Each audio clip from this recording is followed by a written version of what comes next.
Este é o Cidade de Fato, um podcast para ouvir as vozes da cidade, um espaço de diálogo. Realizamos entrevistas com especialistas sobre temas relevantes para a cidade. Cidade de Fato, a opção radiofônica que pretende manter a conexão com você, ouvinte, trazendo informações de qualidade. Nos acompanhe pela rádio UFT-FM 96,9, todas as segundas-feiras às 21 horas, e nos visite também no site de endereço www.cidadedefato.com.br. Vamos ao nosso episódio de hoje. Esse é o quadro Momento COP30, uma série especial do programa Cidade de Fato, dedicada à 30ª Conferência das Partes, que acontecerá em Belém do Pará, em 2025. Lembrando que o objetivo das COP é buscar a estabilização da concentração na atmosfera dos gases do efeito estufa que provocam o aquecimento global. A passagem da COP pelo solo brasileiro nos faz refletir e buscaremos, com esta proposta, compreender o que esse evento significa para o nosso país, em especial para a Amazônia. Durante os episódios, que vamos preparar com muita atenção, buscaremos explorar temas cruciais relacionados às mudanças climáticas. Eu sou Giovana Ferreira e esse é o nosso episódio número 121. A temática do nosso programa de hoje é muito interessante, são as atualizações diretamente da COP29, bastidores das negociações. Para falar desse tema relevante, está aqui conosco Maria Gabriela Rodrigues, que é aluna da Universidade Federal, é ativista pelo clima e está presente na COP29. Oi Maria, seja muito bem-vinda. Oi, Giovana. Oi, professor Basoli. Está aqui comigo também o professor João Basoli, na condução das atividades do Cidade de Fato. Tudo bem, professor? Tudo bem, Giovana. Um prazer enorme estar com a Gabriela aqui. Também ressaltando a importância enorme da COP29, que antecede a 30 aqui no Brasil. Então, acho que parece que a concentração do debate ficou em cima da COP30, mas da 29 nós teremos já muitas modificações que podem influenciar bastante nas discussões aqui da COP30 em Belém, no ano que vem, 2025. Com certeza. Neste episódio, trazemos uma análise direta da COP29, a Conferência das Partes sobre Mudanças Climáticas das Nações Unidas, que está acontecendo em Baku, no Azerbaijão. O evento reúne líderes globais, cientistas, organizações da sociedade civil e jovens ativistas em torno de um objetivo comum: enfrentar a crise climática com ações concretas e urgentes. Para entendermos melhor como estão as negociações e os avanços até agora, contamos com a participação de Maria Gabriela Rodrigues, jovem estudante brasileira e observadora ativa na COP29. Maria, obrigada novamente por estar aqui conosco. Queria te perguntar como você descreve o clima geral das negociações desta COP, a COP29. Como que está o sentimento em relação às urgências das demandas, às decisões concretas? O que você pode trazer nesse aspecto, Se estão tendo muitas barreiras políticas, os interesses se estão divergindo. Como está essa situação aí na COP29? Então, pessoal, eu acho que uma palavra que descreve bem o clima que está aqui das negociações é tensão. Todo mundo muito tenso, A gente sabe a importância. Essa é a COP que está sendo chamada de COP do financiamento climático. É aqui que a gente ia definir o como, quanto e quando seria pago, esse financiamento, quem teria acesso a esse financiamento, como ele ia acontecer, quem queria contribuir, a forma como vai contribuir, sabe? Os países desenvolvidos só eles vão contribuir, os em desenvolvimento vão ter acesso a esse crédito de maneira a não se endividar, vai ser um empréstimo, vai ser uma doação. Então tudo isso era para ser decidido nessa COP e está sendo decidido durante essas 2 semanas. A gente ainda não tem uma decisão final, tem um draft test que estão sendo trabalhados. Eu acho sempre muito importante lembrar que a COP só tem decisão se houver consenso. E aí vocês imaginam esses mais de 190 países, cada um com seus próprios interesses, para tentar ter um consenso. Todos têm que aprovar o texto. E aí a gente tem que lembrar, sempre quando vai falar de negociação, nós estamos falando de Brasil e América Latina, que assim, mesmo que são muito diferentes, tem uma particularidade similar, sim, um pensamento similar, mas também estamos falando de grupo árabe, a gente está falando do grupo africano, o Brasil está colocado no grupo do G77 plus China, que é o G77 mais China, que tem dentro dele Brasil, Arábia Saudita, Kuwait, Quênia, as ilhas, as pequenas ilhas, assim, muitos países juntos, e eles têm que ter uma posição em comum para negociar. Então, acho que sempre é muito interessante trazer essa questão de entender o quão complexo é as negociações. E aí, até agora, a questão do financiamento, que todo mundo está olhando, o NCQG, ainda não foram definidos, não não temos um escopo definidor, mas a gente ainda está com esperança de que possa sair, ainda mais agora, né, que está acontecendo no G20 no Brasil, e aí os líderes vão conseguir fazer uma pressão maior para que talvez saia esse texto. Eu tenho acompanhado a agenda de Just Transition, Transição Justa, também tem tido um problema, e aí muito visivelmente dividido entre países desenvolvidos e os países em desenvolvimento, de o que cada um está querendo, quais são as prioridades de cada um. A gente viu que os países em desenvolvimento estão pedindo muito que no texto seja colocada adaptação e financiamento para adaptação, né? Como é que os países em desenvolvimento, vão conseguir adaptar a todas as mudanças climáticas sem dinheiro suficiente para isso? Como é que a gente vai transicionar de uma maneira justa se a gente não vai ter dinheiro para fazer essa transição? Então, a gente está colocando muito os países em desenvolvimento, né? Colocando muito isso no texto, de que a gente quer que tenha isso expresso, que a gente quer que tenha expresso o princípio a gente chama de CBDRs, que é das responsabilidades comuns, ou seja, todo mundo tem responsabilidade pela crise climática, mas a gente tem responsabilidades comuns, porém diferenciadas, né? O Brasil emitiu menos que os Estados Unidos. Alguns outros países emitiram menos que outros, então também tem que entender toda essa dinâmica histórica de quem que tem que contribuir mais e quais são as capacidades. Isso é um ponto muito trazido em transição justa, então sempre que a gente está nas negociações, todos os países do G77 Plus China, que são os em desenvolvimento, trazem a importância de que a gente tem que transicionar sim, mas tem que olhar para cada um desses países, né? Como é que a gente... Isso é uma discussão muito importante da gente ter que muitas vezes, quando a gente está olhando no âmbito nacional, a gente não consegue enxergar. Mas como é que você pede para um país como o Azerbaijão, que é um país petroleiro, que tem toda a sua economia baseada no petróleo, e você fala para ele que a gente vai acabar com isso, sabe? Como é que você fala para a população? E isso é um caso até que a gente passou aqui, que deu um start bem grande. A gente estava com um PIN falando que pelo fim dos combustíveis fósseis, e aí um morador daqui falou assim, esse é meu trabalho. É muito forte você entender que quando você está falando de transição, você tem que entender que não vai acontecer de um dia para o outro, não pode acontecer de um dia para o outro, porque tem muitos países que dependem disso, sabe? É a economia deles, eles vão quebrar.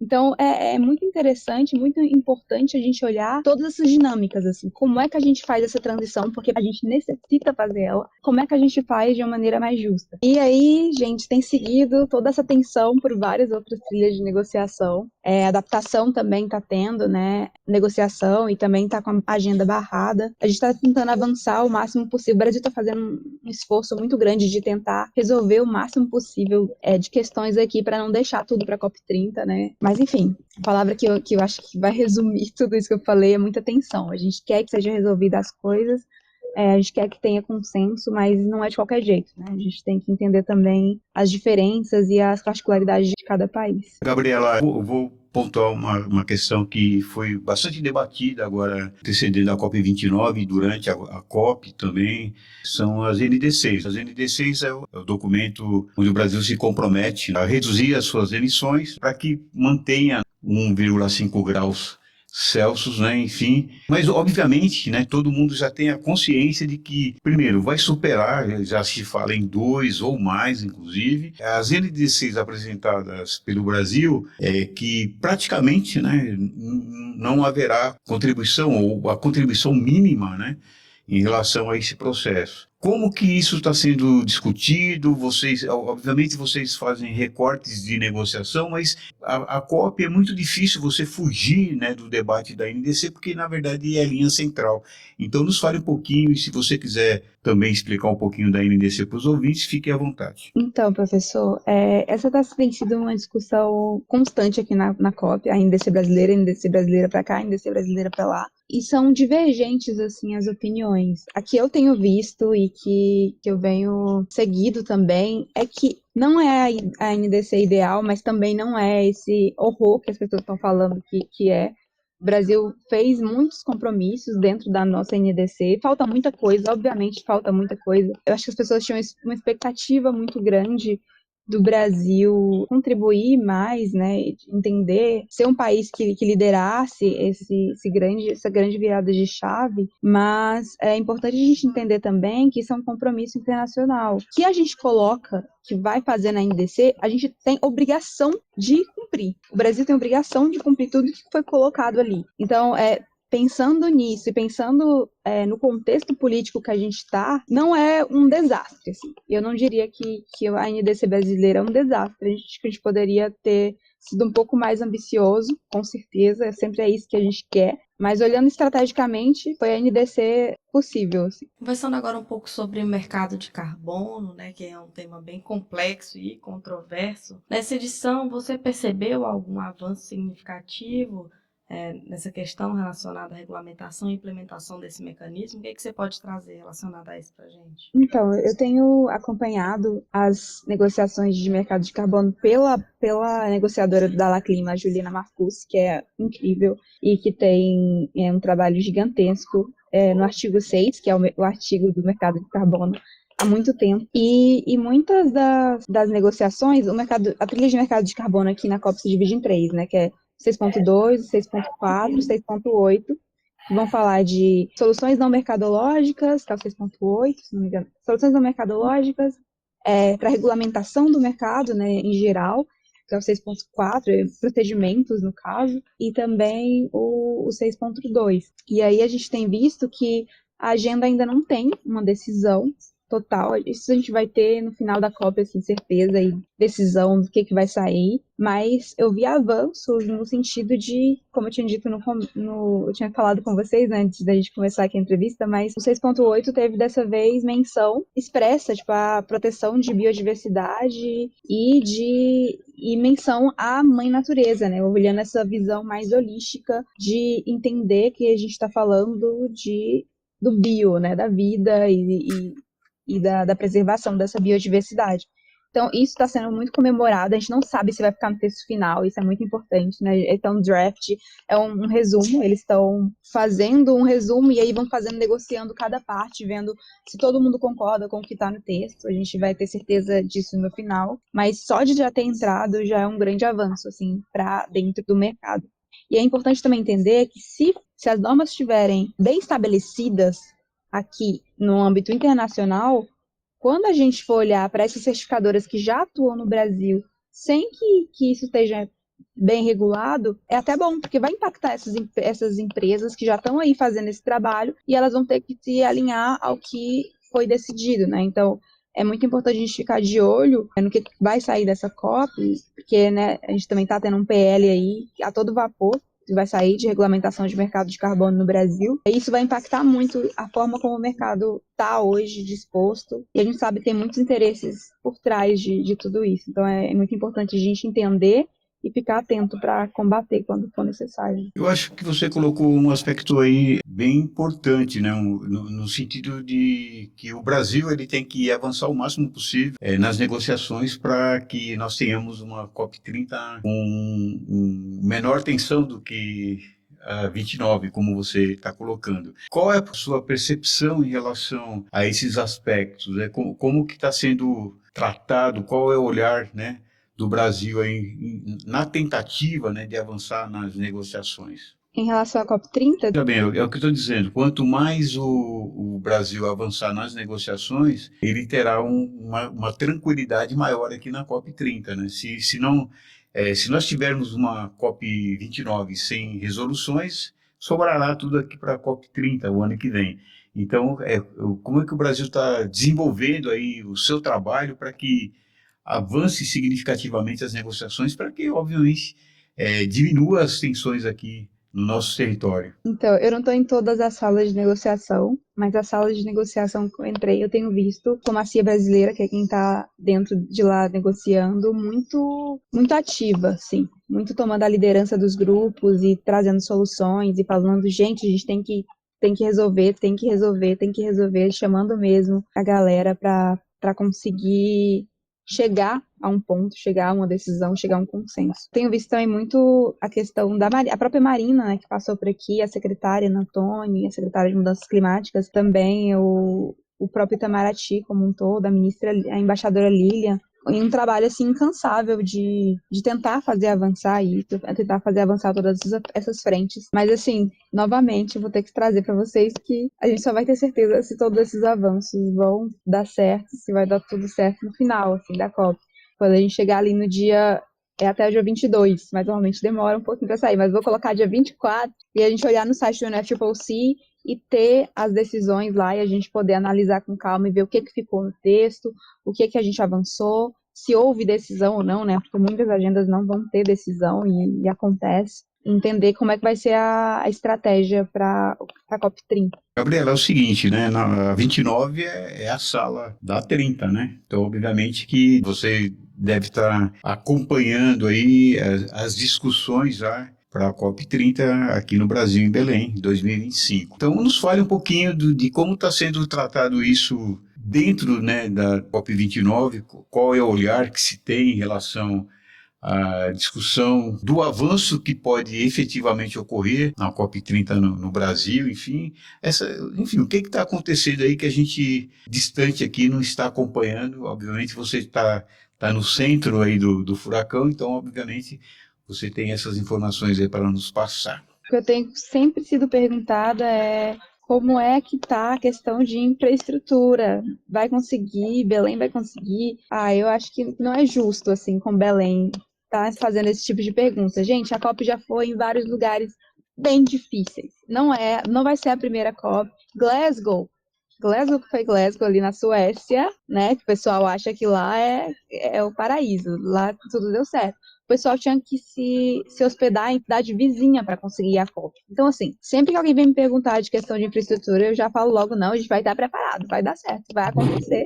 E vai acontecer na Amazônia. Sim, de qualquer forma. Algo mais também que eu tô vendo muito é muita expectativa. E aí eu nem sei até que ponto é justo com a gente, com a COP30, com o Brasil, com a região, essa expectativa toda, né? Porque é o tanto de anos que a COP tá acontecendo, assim, não é o Brasil que vai resolver tudo. Eu acho que é importante a gente ir com o coração tranquilo de que não vai ser tudo resolvido na COP30. Acho que a gente tem que estar otimista, tem que trabalhar para que aconteça o máximo de avanços possíveis, mas entender que não vai ser lá que vai ser tudo resolvido. Vejo as pessoas com essa expectativa e é até bom assim, ver a esperança que eles têm nessa Copa, mas é importante também a gente trabalhar com a realidade, trabalhar com estratégia. E acho que tem sido essas as impressões que eu tenho visto assim do pessoal. Tá tendo muita propaganda dos estados da Amazônia, né? Aproveitando também dessa pauta.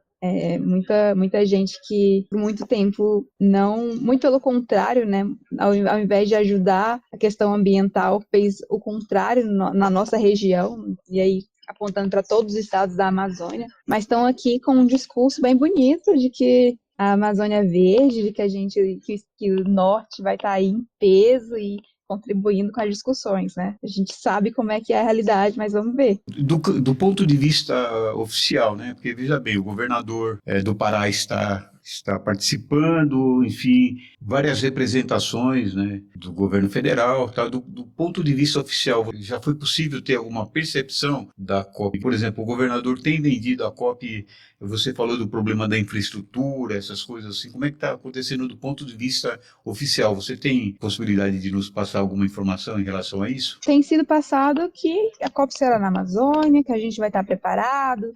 O governador está sempre ali no pavilhão do consórcio da Amazônia, sempre falando de COP30 e falando como está sendo a preparação, falando dos planos que ele tem. Eu acho que esse tem sido o discurso oficial, o discurso mais repetido por aqui, mas eu não tenho mais informações além dessas, assim, não foi tido um anúncio, pelo menos não chegou aos meus ouvidos de bater o martelo sobre como vai ser essa COP e como será organizada. Eu acho que isso a gente vai ter mais ideia mesmo no ano que vem. E para nós, o que você deixaria de mensagem aqui para nós aqui do Tocantins? O que eu tenho observado que realmente se despertou interesse, né, pela COP, né, pelo fato da Amazônia Legal, principalmente na universidade. Aqui na Universidade Federal do Tocantins, a gente tem visto se falar em COP, né? Coisa que a gente praticamente não se ouvia falar. Então, eu acho que despertou bastante o interesse. O que você passaria assim para o jovem tocantinense, uma mensagem relacionada, né, à participação, ao engajamento, tal, considerando obviamente, né, a necessidade do preparo, a necessidade, né, de se entender o processo, a necessidade, enfim, nos passe um pouquinho aí a mensagem, né, para que de incentivo, né, para os jovens, não só da academia, da universidade, mas também jovens ligados aí às várias entidades representativas aí e que podem dar enorme contribuição para que essa COP seja uma COP que fique aí para a história não só do nosso país, né, mas tem uma representatividade internacional importante. Uma mensagem de esperança climática. O senhor já até me anteveio, assim. Eu acho que a mensagem que eu trago é que a gente tem que se apropriar dessa pauta, a gente tem que saber o que é COP, a gente tem que saber o que é política internacional climática. Eu acho que é muito importante também entender que a gente não tem muitas oportunidades de chegar nesse debate, a maioria das juventudes não tem tido essa oportunidade. Eu acho que isso é uma reflexão que a gente tem que ter, uma cobrança que a gente tem que fazer desse governo do Estado que se diz estar tão querendo que a causa vá para frente, tão comprometido, cobrar muito capacitação para essa juventude, para a gente chegar na COP30 preparados. Não adianta só a gente chegar lá e não entender processos, não entender o que a gente está fazendo lá, como é que a gente pode decidir, como é que a gente pode fazer pressão. Então, uma tecla assim, que eu vou bater sempre muito é na capacitação dessa juventude, dessa juventude que está chegando lá, todo mundo muito inteirado e muito capaz de entender sobre política internacional climática, porque a gente tem que entender também que a COP ela acontece no âmbito internacional e as discussões são internacionais e a partir delas elas vão aterrissar nos nossos territórios, aterrissar nas nossas cidades, mas é importante entender como é que a gente incide internacionalmente, porque é outra história, assim. Não adianta a gente ir esperando que vai entrar no texto da decisão a menção a Cerrado, sabe? Que é uma coisa regional, é uma coisa nossa, é uma coisa nacional. É importante a gente entender como é que a gente consegue fazer com que, a partir do que é decidido nessa esfera internacional, abarque e o Cerrado também entre, entendeu? É muito sobre essa visão estratégica de que a gente vai entendendo quando começa a estudar mais um pouco sobre a questão internacional e como é que isso tem sido feito por tantos anos, e como é que a gente faz como juventude, como para rejuvenescer esse processo e toda essa não participação, porque hoje está uma quase não participação da juventude, mas como é que a gente faz para fazer avançar o máximo possível aí na COP30? Vai ser a primeira COP depois de 3 anos, que vai ser num país democrático, né? Então a gente espera muito participação e pressão da sociedade civil, todas as zonas, Blue Zone, Green Zone da COP. A gente espera que encher Belém mesmo de pressão para sair decisões efetivas para a gente. Vou aproveitar, Gabriela, acho que é essencial. Nós somos do Cidades de Fato, obviamente a gente vai para o território, para o local. Veja bem, nós temos agora, a partir de janeiro, uma nova gestão e dentro dos municípios, no Brasil como um todo, a gente não vê a discussão ainda efetivamente de mudanças climáticas como deveria ser, né? Então, obviamente, né, se eu tivesse oportunidade de opinar em relação a essa questão, era criar uma secretaria, né, de mudanças climáticas para entender o processo, né? E aí, se eu fizesse isso, obviamente, eu te indicaria como secretário, eu não tenho dúvida. Mas, assim... Olha que honra! Essa discussão no município, né? O que você diria para o nosso futuro gestor no sentido de dizer, com a sua experiência das COPs, com o entendimento, né, da crise climática que está à nossa porta, nós sofrendo aqui com ondas de calor, tal. Então, enfim, lá no município, porque o global, né, você tá dentro de um clima global, no município de Palmas, né, o que você diria para esse gestor no sentido de dizer, vamos ficar atento, você precisa trabalhar perspectivas, né? Inclusive com a inclusão de jovens, né? Dentro desse processo. Então, o que você diria aí para essa nova gestão que chega agora em Palmas? Eu diria que já passou da hora da gente colocar mudanças climáticas como prioridade na agenda do município, no plano de governo desses prefeitos. A gente vê aí o que a gente passa em Palmas, essas ondas de calores absurdos. A gente entende quem são as pessoas que são as mais afetadas por essas ondas de calor, e aí é importante também, sempre que esses gestores olhem para a questão da mudança climática com esse olhar interseccional, entender quem são as pessoas mais afetadas, é entender que áreas da cidade são as áreas mais afetadas pelas mudanças climáticas, pela poluição, né? Eu lembro muito das oficinas que foi feita pela Cidade de Fato, e que a gente escutava as pessoas reclamando de poluição, de vários outros problemas ambientais que estão acontecendo na cidade, e os governos simplesmente não olham para isso. Eu acho que o principal, então, é entender que essa agenda já passou da hora de estar como prioridade, não só fingindo que está fazendo alguma coisa. A gente precisa de um plano de adaptação para o município, a gente precisa entender como é que a gente faz essa população sobreviver, né? Porque assim, já está acontecendo as mudanças climáticas, já estão acontecendo todos esses desastres. Como é que a gente faz para se adaptar? Como é que a gente pensa em mitigação? Eu acho que essas duas andam muito juntos quando a gente fala na questão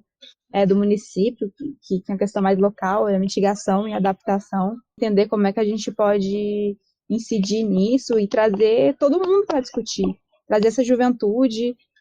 Eu acho que, não sei também se é a impressão, a bolha que eu tô, mas assim, eu vejo que a juventude tem sido uma grande aliada nesse despertar para a questão das mudanças climáticas, e eu acho que pode ser uma aliada também para esses governos de entender o que a gente precisa, entender o que a cidade precisa, e escutar esses jovens de vários outros contextos, de vários lugares da cidade, não só escutá-los, mas também deixá-los participar do processo de implementação dessas políticas.